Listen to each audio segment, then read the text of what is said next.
In this video, I'm going to show you how you can use Calendly in a step-by-step video. Now, Calendly is a great option if you want to onboard your future clients with a call first. So if you want your future clients to be able to set up a call with you, then Calendly is great. And I'm going to be showing you how you can use it from that angle. So if you're a personal trainer, you're a consultant, and you just want to call with somebody first before actually selling them something, then Calendly is a great option for that. So first you want to go to calendly.com.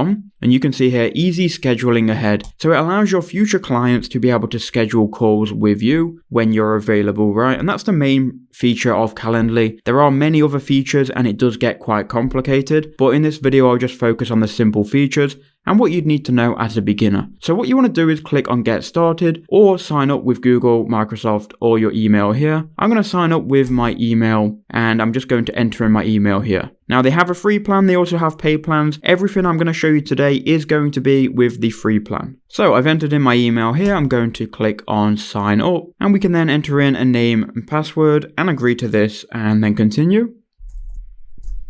Okay, so now we've done that, let's confirm that we're not a robot here and continue into the Calendly dashboard. Okay, so once we've confirmed our email address that they send to our email, we can now enter in our password once more. And now we should be on the Calendly dashboard and now we can set up our calendar. So first what we need to do is create our calendar URL. So let's say for this example, I'm a personal trainer. So I might just want my Calendly URL to be my name. So my name for this video is Bradley Knowledge.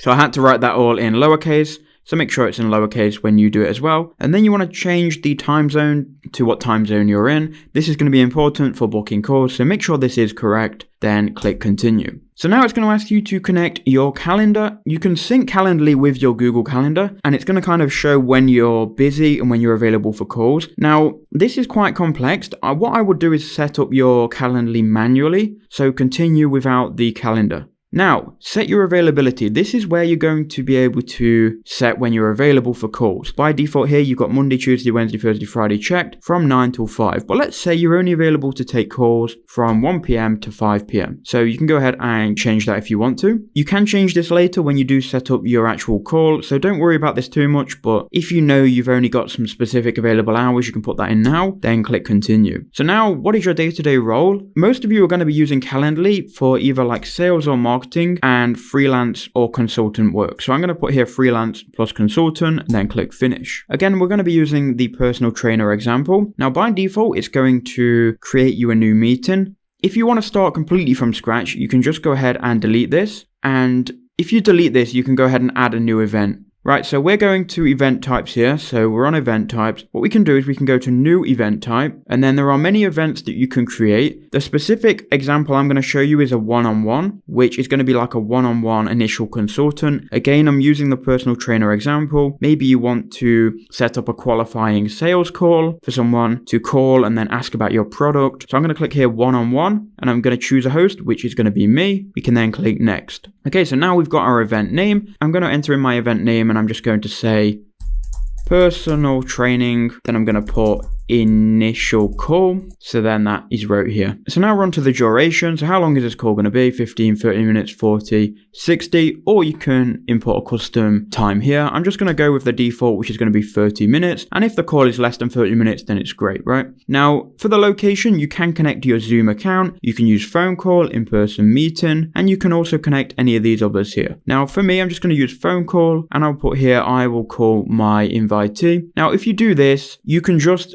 set up the way you're going to call your client manually. Alternatively, you can link it with Zoom, but I said in the video, I'm going to keep this basic and I don't want to overcomplicate this with like connecting stuff to Calendly because you're going to have to like connect your account. So I'm going to call my client for this example. Then we can click continue and go on to the next steps. So now we want to go to scheduling settings. So go ahead and click on that and it's going to say here date range. Invitees can schedule up to 60 calendar days in the future. Now that's going to be 2 months. So your invitees are going to be able to schedule a call with you for up to 2 months in the future. Now maybe that's too long for you and you don't want people scheduling 2 months into the future because it is just too long. And what you can do here is you can say people can schedule for 30 days into the future. And that's going to obviously be 1 month, right?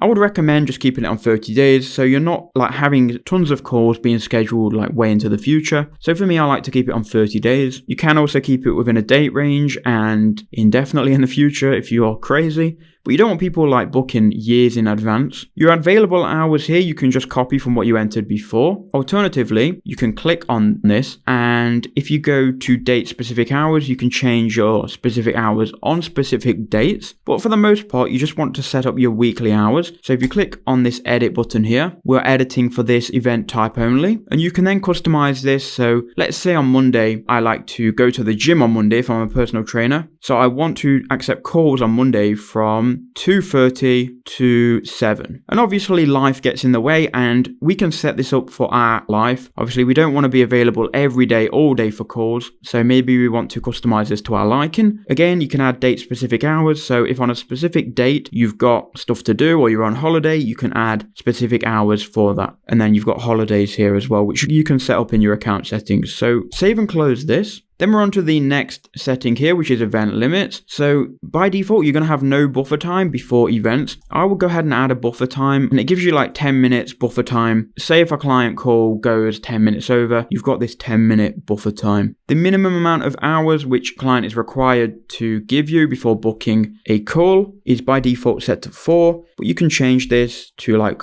1 day. So if you set it to 1 day, it means someone can't request a call for that same day. Obviously, they need a day's notice in advance. Then you've got your daily limit. So let's say you only want to do like 3 calls per day. Otherwise, you're going to get too worn out. You can enter that, or obviously 2 days, whatever your limit is. Time zone display, make sure you use the invitees. Maybe they're in a different time zone. You don't want them to conform to your time zones. You want them to see their own time zone. And the start time in increments, you want to keep on 30 minutes.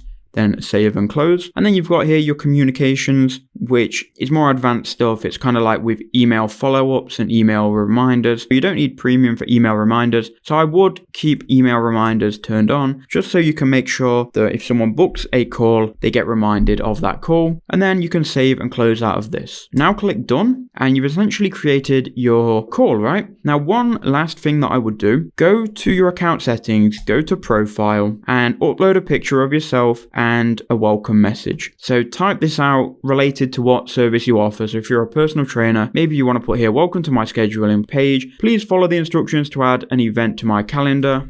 The initial call will be a brief call where I explain how I train my clients. We will also discuss your personal goals and expectations. The more you write here and the more that your client knows going into the call, the better, because you want them to be organized. And obviously, if you need them to bring anything, you can put it in your welcome message. Then you've also got the date format and other stuff like that. Obviously, make sure you save these changes. You've also got branding where you can add in your logo, and it's going to appear at the scheduling page. So basically, once you've got all this set up, you can go back to the home, and here is going to be your initial call here that you've just set up. Now, if you go to this Calendly link, it's going to open this in a new tab, and this URL is what you would share with clients. So you've got here personal training, initial call, and then here people can then book a call. So say someone wants to book a 30-minute phone call on the 21st, they can then choose the time, click next, and they would then enter in their details here, their phone number, and anything that will help them prepare for their meeting. Now, that's a basic overview of Calendly. You can do a lot more advanced stuff with this, but I wanted to keep this short and sweet. So let me know in the comments if that helped you out. And if you've got any questions, also put them in the comment section below. Thank you for watching, and I'll see you in the next one.